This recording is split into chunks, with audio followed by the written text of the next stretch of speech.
When I was shuffling out this spread, what was really interesting is the cards fell out two at a time. So these two fell out, and then these two fell out, and then these two, and then those two. So they kept falling out two at a time. And when that happened, I couldn't really focus to get like an image for you. I couldn't focus to get like an image for you. So as we go through this reading, whatever images comes up, then I will relay it for you, okay? But the two indicates to me that compromise, that partnership, that that sense of duality as well, indecisiveness, looking at ourselves in relations to another person. That's what it feels like to me. And those are like, I feel like the stereotypical Libran traits, okay, where it's like you see yourself in relations to another person. You see yourself as part of a whole. And you are at your best when you have another person by your side to bounce ideas off of, in order to feel secure, in order to feel like you are complete. Okay, so it's very reminiscent of like Pisces, Gemini, and Librans. To like that energy is very reminiscent of Pisces or Gemini. So you might have those people very, very prominent in your environment, or you might have those placement very prominent in your chart, in your natal astrology chart, because there's a sense here about wanting a partner, needing a partner, or needing just somebody by your side to bounce ideas off of, to come to for advice, or to just physically have by your side. So what I feel here is the way the spread is coming up, there's a need for us to seek people. If we're going to seek people anyways, if we're so relationship focused, or if we're so other focused, it is very, very important for us to seek people who are very different from us. Okay? And I honestly believe that, the one of our lessons in life is to learn as many things as possible, and to learn as many things as early on as possible. When your mind is young, it is very agile, it is very regenerative. You can make connections, you can cram in as much as you can pull a lot of all-nighters and retain information really, really well when you're young, okay? And when you're young and you find and you purposely put yourself in many, many different work environment, okay? So like a year do this, another year try to do that, try to shift jobs as many times as possible, so that you get to know what environment is more suitable for you, so that you get to meet people, and that you get to put yourself in a myriad of situations and learning environments, so that you're exposed to as many things, different experiences, different circumstances, different belief system as possible. And so it is really important for us to, steer away from that sense of safety by surrounding ourselves with people that are so like us that we don't grow. So aim for more partners or relationships or people that really challenge you, that really sometimes oppose you, that will really bring out that sense in you where you're just like, I disagree, and here is my perspective or my take on the situation. Putting yourself in those situations will kind of encourage you or force you to defend your beliefs. And through the process of exchanging our belief system with another, we might realize, wow, my belief is not very solid and secure to begin with. Maybe I need to adopt a new belief system. And through the process of defending our beliefs, it strengthens our resolves about our belief system. It makes us feel, if we can defend something, it makes us feel a little bit more sure about ourselves. It makes us feel a little bit more sure about what it is that we truly, truly, truly believe in. So, a life of adversity builds character. So I definitely feel like, wanting to surround yourself with new people, different people, and not only different and new, but people that see things from a different perspective, people that are that challenge us to, not so much like conflictual situations, but people that will really challenge us, people that might not have the same belief system, people that will continuously ask us these important questions so that we can refine our thoughts, refine our thinking. I'm also sensing as well, dealing with different people and pushing yourself out of that social comfort zone will allow you to fill in the knowledge gap. So a lot of the times, we believe in one thing, okay? And we will cherry pick the examples that we use, or the information that's available out there to corroborate that one thing that we believe in. It's cherry picking. And most of us, fall into that fallacy.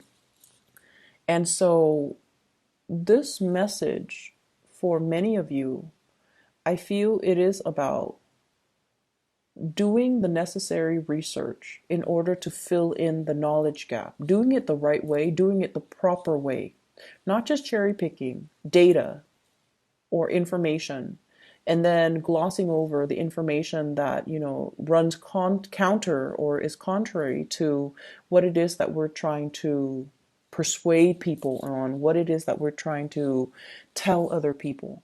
So I feel here the need to be very, very fair and see things from both perspectives for you guys so that you can refine your thinking, so that you can fill in the knowledge gap, so that you can understand, okay, maybe I was wrong with this belief and I need to switch over. But before I switch over and abandon my previous belief system, I need to do my research to make sure I know where I stand.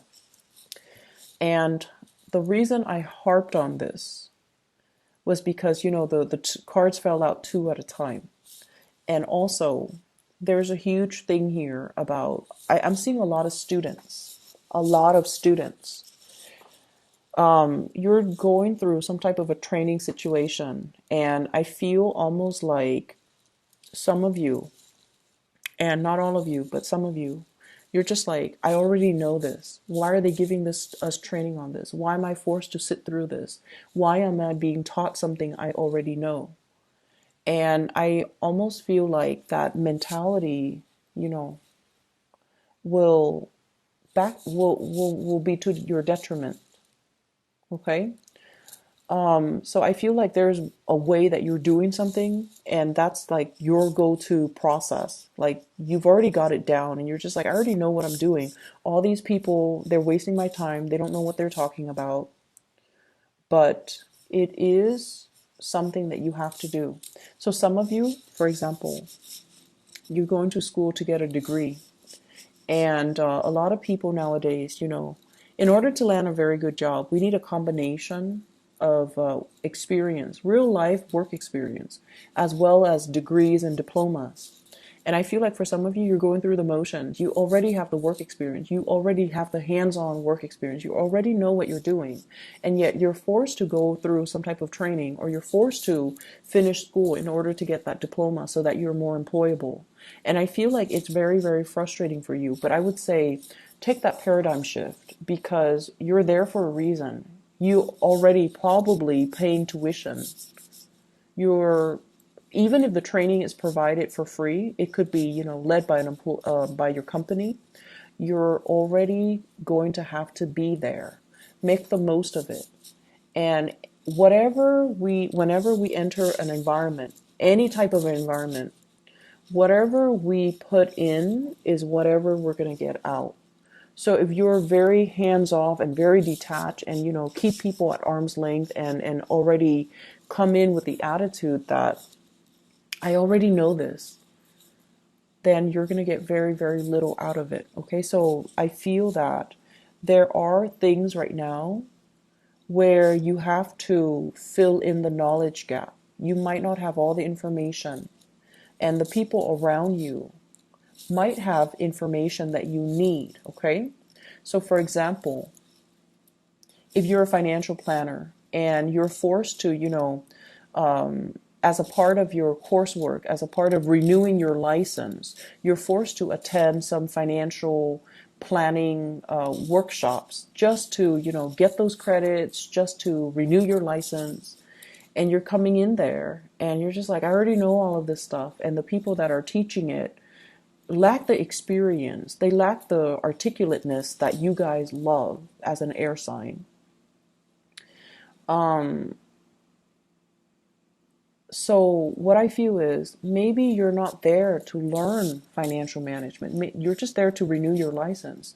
Maybe you're there to, assist the other people around you that might not grasp the concept as well. Maybe you're there to help them go through that process. Or maybe you're there to network and socialize. There's a reason for you to be somewhere.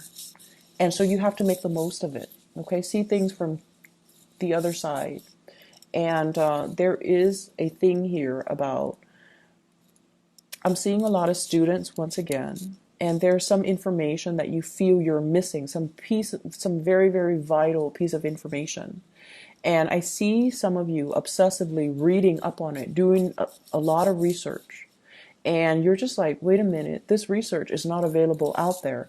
Maybe that's the line of inquiry that would be really, really good for a dissertation, for a master's thesis, for like even a senior thesis for those of you who are undergrad, or even for high school, like a senior thesis. If there is a question, a very pertinent research question that you feel the literature doesn't exist out there as it relates to this one question, maybe that's something you can explore so you can chart new territory so that you can, maybe your thesis or your master's thesis should be, why isn't there literature on this really, really pertinent topic? Okay, filling in the knowledge gap. And that's what I'm seeing happening here for the next 2 weeks, which is really weird because there are a lot of students here, but the next 2 weeks would also be the holiday season. So I don't know what that's about, but I feel like some of you might be working on some type of a big project and you feel you might not even be a student. You might just be working and there's a large project that you're trying to finish up or you're working on and you feel like some pertinent information is missing and you're not able to find the data, you're not able to find the information. And so you might be spinning your wheels a little bit, okay? Maybe that is an area worth exploring for some of you. Aside from that, what I do feel is I have somebody in your environment, like this is somebody that is younger than you, and I feel like they're very, very interested in you. And they try to ask you, like, hey, do you want to do this? Do you want to do that? But it seems like you guys are deferring to work or deferring to your hobbies in order not to socialize. So this is like some of you, classmate, others a friend, others a colleague. And then for others, it's somebody you're in some type of a I see like, them they have reached out many, many times. You want to do this? Do you want to do that? And you're like, I'm busy, I'm busy, I'm busy. And you are not looking at them, I feel, when you're saying this. And I feel like they have initiated many, many, they have asked you many times, you want to do this? You want to do that? And the answer was always no. And I see somebody who's just like, I can't embarrass myself anymore. I can't just keep doing this because they keep rejecting me. And I almost feel like if this person told you, hey, I really like you, do you want to get coffee with me? Your answer would be different. However, the way that they come in, it's very nonchalant, it's very unemotional. And that's because, they feel a little bit jilted by you and they feel almost like you're so absorbed in your work or, there are so many other things that you're working on so that you're not really prioritizing them. So somebody in your life is feeling a little bit neglected and they've asked you to do things so many times that they've given up on trying. They've given up on trying. They've asked you to do things so many times, they've given up on trying. And as I say that, I had to repeat that. Because I feel like for some of you, it's a crush asking you, let's get coffee, let's go see a movie, let's, play something. Let's play sports. Let's go for a walk. And your answer has always been no. And I feel like they are cowering because they're embarrassed. They're embarrassed of the rejection. And also, when somebody reaches out and we don't, look them in the eyes and we just tell them, no, I'm busy, it hurts. It hurts on a very, very deep level. And I feel they're hurt, and I feel they still look at you. If you made a move on them, they would be so happy. They still look at you. They're still interested. But it's almost like I have to, look elsewhere because this person is probably not interested in me. This Libra is probably not interested in me. And I'm too embarrassed right now because they've turned me down so many times and I can't put myself through another rejection. Okay? So you've got people here that are really eyeing you, Libras, and they see that you're a hard worker. They see that you are somebody who's very serious. Like your energy is coming in very serious for the next 2 weeks. And they're trying to get your attention. And there's a lot of fun to be had, but you're busy. Some of you are working overtime, and some of you are just trying to make extra income. So you might be dabbling in a lot of different activities in order to make ends meet. And hence, I see a lot of students. But either way, that's what I'm sensing. And I mentioned something earlier, and then I got sidetracked. The phrase that I repeated earlier, and I apologize, I'm a little bit scattered in your reading. The phrase that I mentioned and I repeated was, they've asked you to do something so many times that they're tired of trying. Okay? For some of you, this is somebody who is a little bit nagging, is what I'm sensing. It's somebody that is like, do this, do that. There are conditions. There are like rules and conditions imposed upon you.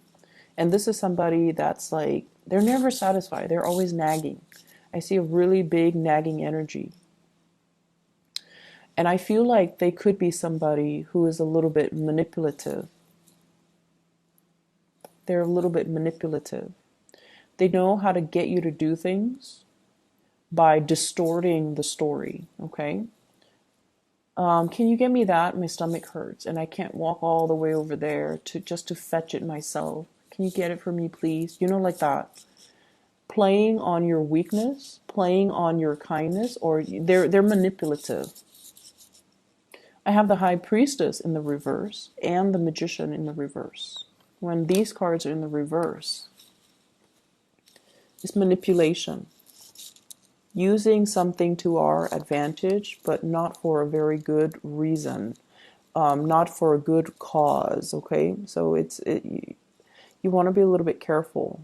I feel for some of you, this could be family members, unfortunately.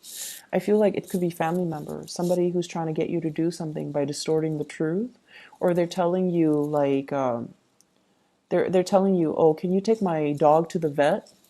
Because I'm sick. I'm in bed and I'm sick. I can't take my dog to the vet. Can you help me?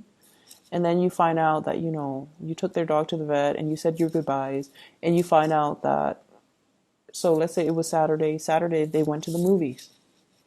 So I feel that you know who this is and you need to distance yourself. There might be some information coming to light about this person and their deceptive behavior, where they are opportunistic. They're trying to tell you to do something and they're distorting the truth in order to get you to do things. And then I'm also seeing as well, you want to be careful when it comes to measurements, and you want to be careful when it comes to not spilling things. If you're cooking, if you're serving things, if you are mixing things, blending things, be very, very careful. So I feel like somebody is also, and Librans are typically very, very organized and very neat. But I feel like you might be dealing with someone who's a little bit on the sloppy end, and you're trying to, tell them to, clean up your act or be less messy, or, learn to clean up after yourself, learn to be a little bit more tidy, be a little bit more organized. And I'm also feeling as well, um, some of you, there might have been a past person. Somebody has left the picture, and you are burying yourself in work in order to forget, in order to distract yourself. You're also happy, I feel, with work, but you're burying yourself in work in order not to think about this person, in order to keep busy, in order not to go home and look around and be reminded of this person. So I feel like it's definitely, a love relationship. Okay. And then for many of you, you're a little bit of a workaholic for the next 2 weeks, and there's nothing wrong with that, because you're trying to get ahead in your career, because you're trying to publish data and information, because you might be trying to make deadlines. But I feel like there's a sense of like, I need to be productive. I need to excel. I need to produce something. And if I keep, working at it, chugging away at it, or plugging away at it, produce something, produce written work, produce like results, produce statistics, produce a dissertation, produce like a master's thesis even, or like some type of an essay or something that is up for public scrutiny. If I keep producing, it's going to really enhance my professional image and my career and my prospects. So there is a big push for you as well to, be a workaholic and to challenge yourself and to do all the work that is necessary for you, and to constantly work overtime or do a lot of work even on the during the holiday season. And then others, trying to forget a situation, a person from the past, and you're overcoming it through burying yourself, doing some type of a work. I see like shutting yourself in your office, shutting yourself in your home, trying to get things done, okay, to get things done so you're not distracted, so you're not, so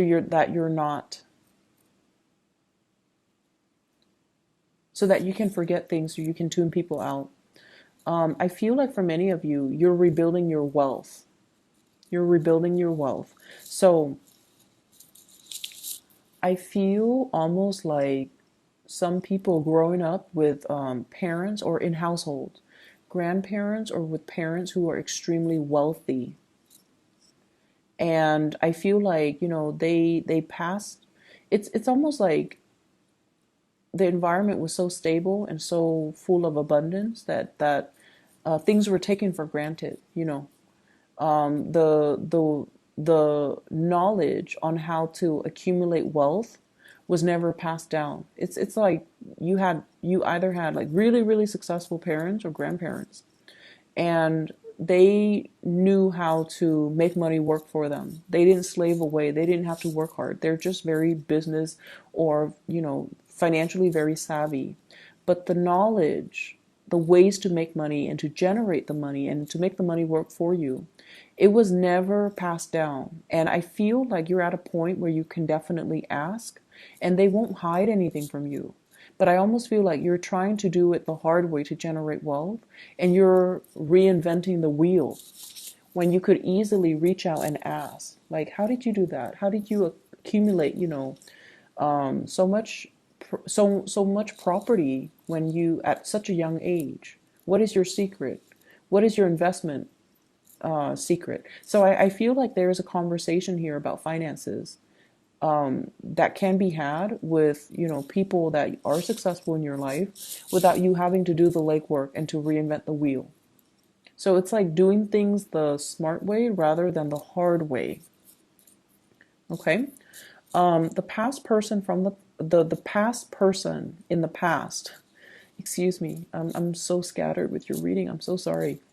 The person from your past, there is a cycle that has closed out. Somebody I feel is residing at a large distance or long distance. Somebody's residing far away. Somebody is, transitioning into a new phase in their life. Somebody has left the picture. And I feel almost like I see some of you reading, like rereading old text messages, rereading old emails from this person. looking at pictures of this person, but more so the contact, the communication, and yearning for this person. And I feel some of you might be in a position where, it could be that one person that I mentioned before, where they asked you so many times and they've been turned down so many times, and now they're embarrassed. And so you're wondering, and you're wondering, like, are they going to come back in? Are they going to ask me again? Right now I'm free. And they're not coming back in. So reach out to that person. If somebody asks you twice or three times, they're definitely very, very, very interested. And, time could lapse.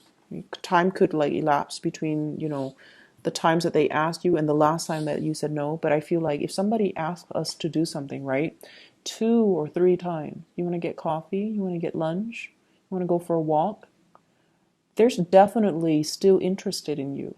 And so reach out. Reach out for that communication. Don't bury yourself in work trying to forget. Don't be so caught up and wrapped up in things where you might be ignoring, offers and people that are actually really, really good for you. Okay, people who are sincere with their feelings, people who want to take care of you, and people who have your best interests at heart. Okay, so step away from a situation if you find yourself with like a creative block or like a mental block where you are not able to proceed with like some type of a writing project, or you're not able to solve a specific problem. Step away from it. Maybe take up that offer for coffee. Maybe take up that offer for a walk, and do those things to clear your mind so that you can come back and look at a situation with, a fresh pair of eyes. Okay? So I hope the reading is helpful for you guys, Libras. It is a pleasure to connect with you guys.